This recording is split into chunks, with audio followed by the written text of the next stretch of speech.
Haley, what are some of the biggest questions that we get from our CEO clients? Why would anyone listen to me? Why would I want to do this? Why would I?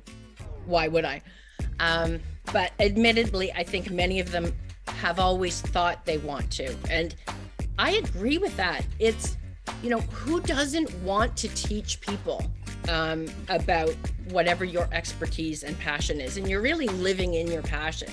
And that's the best way I can describe it. But which comes back to the reason why we aren't crazy about the word or the traditional definition of thought leadership. And if I had my way, we would change it forever. But because when people think of thought leadership, they think of the big thought leaders like Simon Sinek, Gary Vee, people with millions of followers, and it's a bit daunting.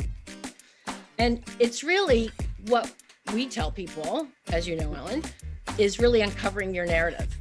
And it's not about marketing, it's about teaching. So if you want to think of editorial versus selling, really, marketing, I think marketing thought leadership is really where you're trying to sell people. It's not authentic, and I feel like it's a bit transparent. Yeah, sometimes in the B2B world, you see it all the time with companies, which is nothing wrong with it, by the way. We're not saying that B2B thought leadership is bad or different. It's about you generating leads. But this is about humanizing the business, right? Exactly. The CEO's voice, leading the company with a narrative that we always say is where their expertise and their passion meet the trends. And when we have that is kind of that perfect little circle that allows CEO to be successful at thought leadership. The world is on digital, especially post-pandemic. Everyone is consuming all of their information on digital.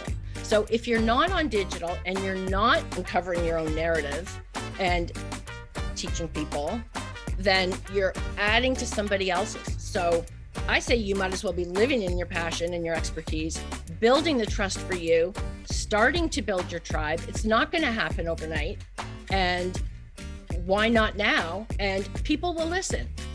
We're not saying that you're going to have the entire population of the world that might be interested in what you're talking about, but whatever audience is important to you, then that's how we start to develop the messages based on your platform and the content. Right? The one thing we always talk to when they ask that question, which is really a critical one, is, why would anybody listen to me? Is only you have your experience with your expertise. Mm-hmm. You are the only person in the world who has experienced that.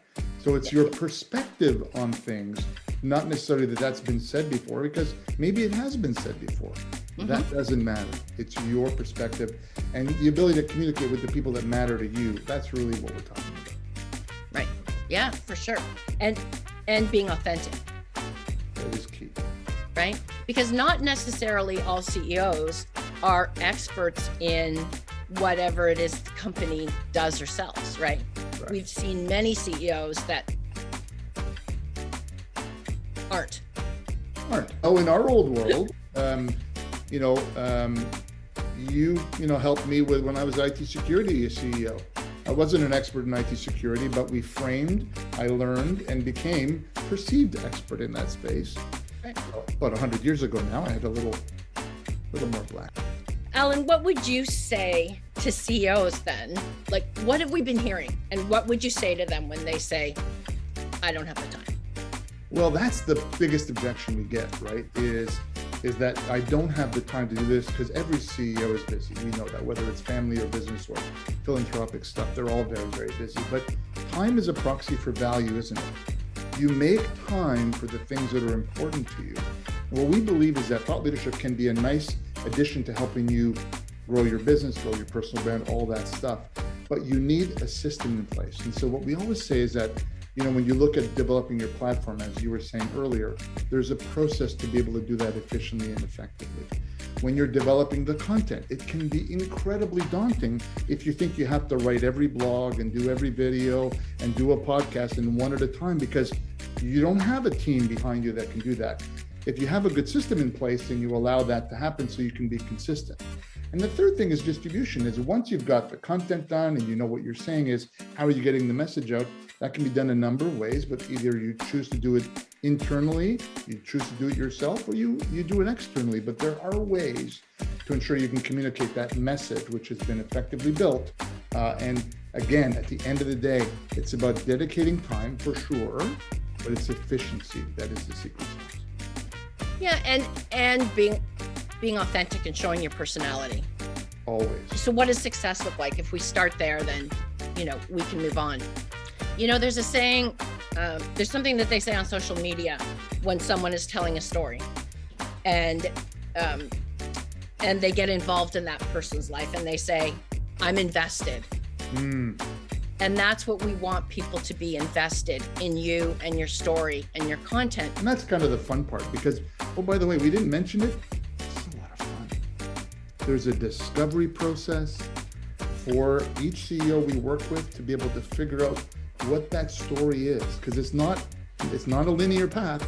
There's a lot of fun and interviews and conversations and laughs to get us to a place where we can get to a fun place. So I just want to encourage you, if you're a CEO and you're thinking about it, it's a fun process. It doesn't feel like work.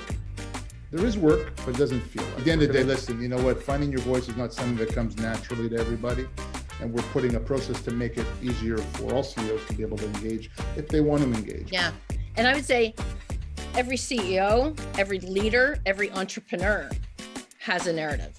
Everyone. They just have to uncover it and understand that it's happening. The world is happening on digital. Start raising your voice. Yeah, and the last thing is move it from your I wish I could do list to your do list. And then you'll be able to act on it and get the process started. So, exactly. And I think that's it for us today. We really enjoyed chatting with you, and we'll see you at the next video.